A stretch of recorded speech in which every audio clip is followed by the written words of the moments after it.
तो उनकी बगिया का एक छोटा सा फूल हूं। मेरी तो कोई हैसियत नहीं थी, उनका आशीर्वाद हुआ। आप लोगों ने उनको जाकर कहा कि भाई मंत्री जी, राम रतन के लड़के को हरिंदर को टिकट दे दो और जिताने की जिम्मेदारी हमारी है। आपका और उनका रिश्ता बहुत पुराना रिश्ता है। आपकी बात को मानते हुए और आपको सम्मान देते हुए, आपके आशीर्वाद से उन्होंने मुझे टिकट दिया और उनकी बात को रखते हुए, उनके सम्मान को रखते हुए आपने भी उनका जो मान और सम्मान था नीचे नहीं आने दिया और पूरे देश प्रदेश और पूरे हिंदुस्तान में जो है होडल विधानसभा का नाम किया और उनका नाम ऊपर किया। उसके लिए मैं आप सबका बहुत बहुत आभारी और धन्यवाद हूँ। विकास की जितनी गाथा हम लोग गाएं वो कम है आदरणीय चौधरी किशनपाल गुर्जर जी के लिए। आप लोगों ने देखा होगा 2014 से पहले इस क्षेत्र में बहुत लोग सांसद बने और जगह एमपी भी बने, लेकिन किसी ने इतना विकास नहीं किया। लोग यहाँ आते थे, आपको झूठे वादे कहकर चले जाते थे। जमुना के पुल की बात है, जब 91 में मेरे पिताजी एमएलए बने, उन्होंने यहाँ पर पेंटू पुल बनवाया था। जब चौधरी किशनपाल गुर्जर जी ने उनको 2014 में टिकट दिया और उनके आशीर्वाद से वो चुनाव लड़े भारतीय जनता पार्टी से, आदरणीय चौधरी किशनपाल गुर्जर जी ने उस टाइम के जो हमारे मुख्यमंत्री थे श्री मनोहर लाल खट्टर साहब को यहाँ पर हसनपुर की सनाज मंडी में बुलाया था और एक बहुत बड़ी विशाल सभा यहाँ पर की थी। तो आज आप देखते हैं चौधरी किशनपाल गुर्जर जी की वजह से आप जमुना का पुल बना रहा है, बस अड्डा बन गया आपका, तहसील बन गई आपकी, रेस्ट हाउस बन रहा है आपका। विकास के जितने काम मैं गिनवाना चाहूं उनके 2014 से लेके और अभी तक तो पूरी रात निकल जाएगी, क्योंकि वो तो विकास पुरुष के नाम से जाने जाते हैं। आपने देखा होगा पहले फैजाबाद से जब जगह होटल के लिए आप लोग चलते थे तो घंटों आपको जगह जाम में रहना पड़ता था और जो 2-3 घंटे में आप जगह होटल पहुंचते थे। आज आप देखते हैं फैजाबाद बॉर्डर से आप चलते हैं, उन्होंने विकास की ऐसी गंगा बहाई, 45 मिनट में आप जगह होटल पहुंच जाते हैं और यहाँ पर आ जाते हैं हसनपुर। ये उनकी विकास की जो है ना एक देन थी जिसको वो निरंतर आगे चलाए रखे हैं। मैं तो उनका एक छोटा सा बच्चा हूं। आप लोगों के आशीर्वाद से उन्होंने मुझे यहाँ पर भेजा आपकी सेवा करने के लिए और मैं कोशिश करता हूं कि उनके सम्मान में आप लोग ये ना कहें उनको जाके भाई आपने मंत्री जी ऐसे लड़के को टिकट दे दिया तो हमारी बात नहीं सुनता। तो मैं उसका भी हमेशा ध्यान रखता हूं और अभी मैंने आपने देखा होगा वो सब मंत्री जी आपको बताएंगे। विकास की इतनी गंगा होडल विधानसभा में बही हुई है। पीछे मुख्यमंत्री जी आए थे, हमारे लोकप्रिय मुख्यमंत्री जी श्री नायब सिंह सैनी जी, उन्होंने इतनी विकास की बात की और इतना पैसा आपके जी के गांवों में दिया था। पहले कोई यूनिवर्सिटी के लिए सोचा भी नहीं करते थे। मीरपुर कोराली जैसे गांव में जो हमारा बिल्कुल जो ना देहात का गांव है, चौधरी किशनपाल गुर्जर जी ने वहां पर जो है यूनिवर्सिटी लाने का काम किया, एग्रीकल्चर यूनिवर्सिटी का लाने का काम किया, हॉर्टिकल्चर का जो है काम किया। ऐसे विकास के काम इस विधानसभा क्षेत्र में हो रहे हैं, ये सारी उनकी देन है। और यहाँ पर इतने भी मेरे सरदार बैठे हैं, हम लोगों से कहीं कोई गलती हो रही हो तो आप हमें समय समय पर बता सकते हैं, क्योंकि आप हमारे पिता के समान हैं। मैंने तो पहले ही बोल दिया था, मंत्री जी का मेरे को आदेश आया, हरिंदर बेटे जिसने टिकट वोट दी उसका भी भला, जिसने वोट ना दी उसका भी भला। ये सरपंच आपके हैं, सारे पार्षद आपके हैं, सारे ब्लॉक समिति के चेयरमैन आपके हैं, होडल के नगर परिषद के सारे पार्षद चेयरमैन आपके हैं। सबका विकास करो। अगर विकास करेंगे तो अपने आप हो सकता है अगली बार ये आपके साथ भी रहेंगे, अगला कोई हमारी भारतीय जनता पार्टी का चुनाव लड़ेगा उसके साथ भी रहेंगे। तो हम उसी सोच को लेके, अपने पिता की सोच को लेके, चौधरी किशनपाल गुर्जर जी जो मेरे पिता के समान है उनकी सोच को लेके हम होडल में विकास कराने का काम कर रहे हैं। और एक बार मैं पुनः उनका यहाँ पहुंचने पर बहुत बहुत अभिनंदन और स्वागत करता हूँ अपनी सरदारी की तरह से। आप इसी तरीका से इस क्षेत्र पर अपना विश्वास और बनाए रखिए। हम आपको कभी भी जो है ना ये नहीं कहलाएंगे कि भाई हमने जो है ना होडल को विनाश की तरफ ले गए, हम इसको जो है विकास की तरफ ले जाएंगे और आपका हमेशा जो है इसी तरीका से मान और सम्मान करेंगे। यहाँ पूरे पलवल विधानसभा लोकसभा जो पलवल भी, होडल भी, हरदीन की और फरीदाबाद तक की सरदारी बैठी, सब आपके पीछे है सर। आपके आदेश पर, एक आदेश पर सब लोग मरने मिटने के लिए तैयार रहेंगे। जहां आपका पसीना गिरेगा हम लोग अपना खून बहा देंगे, लेकिन कभी भी आपके मान और सम्मान में आंच नहीं लेंगे। आने देंगे। आपका बहुत बहुत, क्योंकि आज पूरे देश में तीजों का त्योहार बहुत धूमधाम से मनाया जा रहा है। तो आप सबको इस हरियाली तीज की मेरी तरफ से बहुत बहुत बधाई, बहुत बहुत शुभकामनाएं। देखिए 2.5 करोड़ रुपए के कामों का आज उद्घाटन और शिलान्यास यहां पर अभी हमने किया है। लेकिन मैं आपको बता दूं 2024-25 और 25-26 जो अब चल रहा है, इसमें लगभग हम 150 करोड़ के काम इस होडल विधानसभा के इस एरिया में करने वाले। जो बड़े काम है, पुल का मैं बात नहीं करूंगा, सड़कें हैं, चौपाले हैं, बारात घर हैं, गलियां हैं, ये सारी नालियां हैं, उनके लिए अभी 2.5 करोड़ का किया है। 14 करोड़ 54 लाख रुपए हमने पंचायतों के खाते में HRDF से भेजे हैं। 3 करोड़ रुपए डी प्लान से भेजे हैं। 3 करोड़ रुपए विधायक निधि से भेजे हैं। 10 करोड़ रुपए इस 25-26 के लिए HRDF से पंचायतों के लिए भेजे हैं। 84 करोड़ की PWD की जो सड़कें हैं कुछ बन गई, कुछ के टेंडर हो गए, बारिश के बाद शुरू हो जाएंगी। इस विधानसभा में एक भी सड़क टूटी हुई नहीं मिलेगी, उसके लिए भी 84 करोड़ रुपए हमने मंजूर करा दिए। 15 करोड़ खेत खलिहान के जो रास्ते हैं उनके लिए मंजूर कराए और 18 करोड़ की लागत से जो कम्युनिटी सेंटर हैं जहां जहां मांगे उनके लिए कराए। और ये तो कराए हैं, जैसे जैसे क्षेत्र की जरूरतें होंगी वो काम भी हम पूरी ईमानदारी के साथ विकास में कोई छोड़ेंगे नहीं। अभी मेरे से पहले हरेंद्र जी ने यमुना के पुल की बात की। हमारे हरियाणा में जो 3-4 पिलर लगने हैं, कुछ जमीन यहाँ के किसानों से लेनी थी, उस समस्या का समाधान भी हो गया।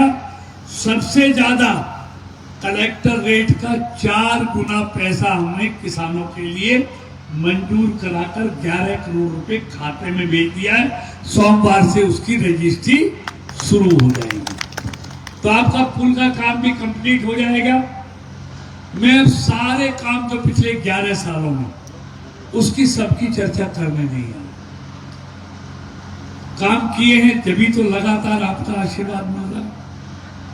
और भाई हरेंद्र जी को जो आपने आशीर्वाद, मेरे आशीर्वाद से नहीं, आज हरेंद्र रामरतन अगर विधायक है तो वो पार्टी के आशीर्वाद से और होडल विधानसभा की 36 बिरादरी के आशीर्वाद से विधायक बना है। मैं तो आपकी तरह उसका सहयोग करने वाला हूं।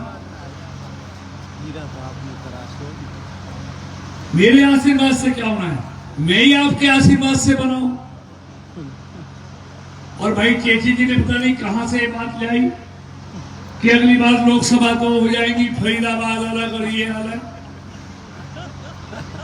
देखिए चेची जी, मैंने कहा था ये लोकसभा मेरे लिए मंदिर है। जैसे मंदिर में बैठे हुए भगवान की पूजा हम सब लोग करते हैं, ऐसे ही ईमानदारी से कहता हूं इस लोकसभा रूपी मंदिर में रहने वाला हर व्यक्ति मेरे लिए भगवान से कम नहीं है।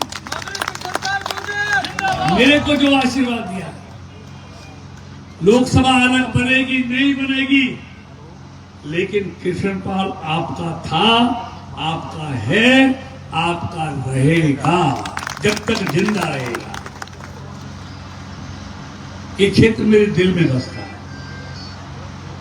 इसलिए विकास के लिए भी हमने लोकसभा के लिए यूनिवर्सिटी लेके आए तो पलवल जिले में दुधौला में बनवाई 1000 करोड़ की।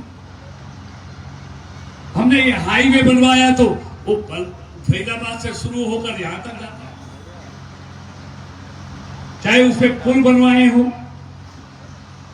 यही नहीं, हम अब बलरामगढ़ से पलवल के लिए मेट्रो लेके आ रहे हैं।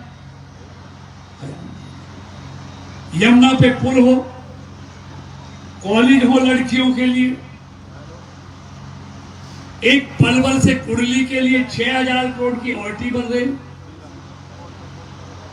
और पलवल जिले को हमने पूरे देश से ऐसे कनेक्ट कर दिया है। आप एक बार पलवल में यहां से जाके केएमपी पे चढ़ जाना, फिर देश के किसी भी हाईवे पे चले जाना, आपको कोई रोकने वाला ऐसे जोड़ दिया है। हमने इसको ताज से जोड़ दिया, केएमपी को, केएमपी से जोड़ दिया दिल्ली, बड़ौदा, बॉम्बे, उससे आप कैथल जाओ। पहले कैथल कितना समय लगता था, अब चढ़ जाओ पलवल से 2.5 घंटे में कैथल पहुंच जाओगे। मैं लिख के दे रहा हूं आपको। इन सारे दिल्ली बड़ौदा से जोड़ने के बाद, जेवर से जोड़ने के बाद आप चंडीगढ़ जाओ, हरिद्वार जाओ, मेरठ जाओ, यूपी जाओ, आगरा जाओ, जयपुर जाओ, बॉम्बे जाओ, कहीं भी जाओ, इस पलवल फरीदाबाद को हमने ऐसे जोड़ दिया। और यही नहीं, फरीदाबाद से लेके करबन बॉर्डर तक, अगर सिर्फ भुलवाना को छोड़ दो, क्योंकि भुलवाना के फाटक में दोनों तरफ आबादी हो गई, आबादी को उठा के पुल नहीं बना सकते हैं, वहां ये मजबूरी आ गई। वरना हमने इन 10-11 सालों में फरीदाबाद से लेके करबन बॉर्डर तक भुलवाना को छोड़ के एक भी फाटक ऐसा नहीं है जिस पर हमने रेलवे अंडरब्रिज या रेलवे ओवरब्रिज पास कराकर काम शुरू नहीं करा दिया है। एक भी फाटक हमने नहीं छोड़ा है जहां लोगों को इंतजार करना पड़े। मैं सारे कामों की चर्चा नहीं करूं। अब आपको दिल्ली जाना पड़ता था एयरपोर्ट के लिए, अब हमने जेवर को फरीदाबाद से, पलवल से जोड़ दिया। आप यहां से हसनपुर से जाओगे तो मैक्सिमम 1 घंटे में आप जेवर एयरपोर्ट पहुंच जाओगे। 1 घंटे में, मैं लिख के देता हूं। और यही नहीं, जैसे जैसे लोगों ने मुझसे मांग रखी, अगर मैंने हां कर दी तो उसको पूरा किया है। चाहे मिडकोला में उतार चढ़ाव बढ़ाने की बात हो, सरकारें तो पहले भी थी, वो चिल्लाते रहे, लेकिन मिडकोला में उतार चढ़ाव हमने बनाया तो आज जमीन का रेट वो 4 करोड़ रुपए एकड़ हो गया, जहां 25 लाख रुपए में जमीन मिलती थी। चनावली में लोगों को अंडरपास चाहिए, धरने पे बैठे, हमने हाँ किया तो बनाया।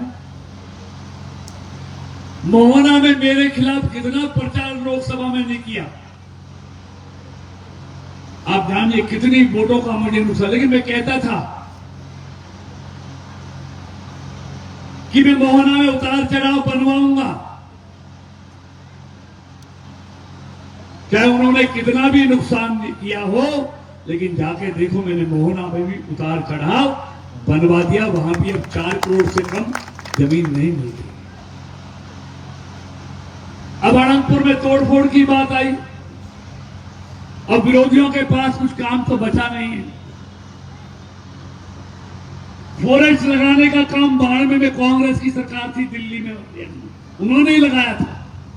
2013 में उन्हीं की सरकार थी, दिल्ली में भी हरियाणा में भी उन्होंने फॉरेस्ट के एरिया को और बढ़ाया। और जो आज पंचायत कर रहे हैं, इनके बाप ही उस समय हरियाणा सरकार में मंत्री थे, उसी एरिया से, और उसी गांव का सांसद था कांग्रेस का। आपने भी बहुत दिन झेला उसको। 2 समय देते हैं हम तो इनके। आज मैं बुजुर्गों भाइयों में लंबा चौड़ा भाषण नहीं, इतना कहना चाहता हूं। देखिए हमारे यहां पुण्य का काम क्या है, जो प्यासे को पानी पिला दे, भूखे को रोटी खिला दे और बीमार का इलाज करा दे। ये पुण्य का काम आजादी के बाद इस देश में अगर किसी ने किया है तो वो नरेंद्र मोदी ने किया। आज देश के 80 करोड़ गरीब लोगों को हर महीने 5 किलो अनाज मुफ्त में नरेंद्र मोदी जी की सरकार ने शुरू किया।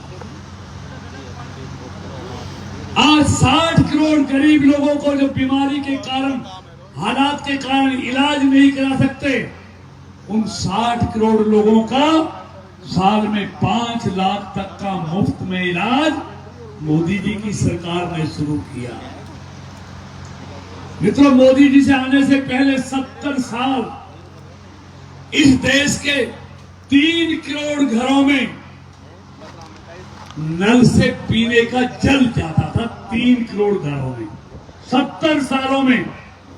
और मोदी जी ने लाल किले में 15 अगस्त से कहा कि 2027 तक मैं देश के हर घर में नल से जल पहुंचाऊंगा।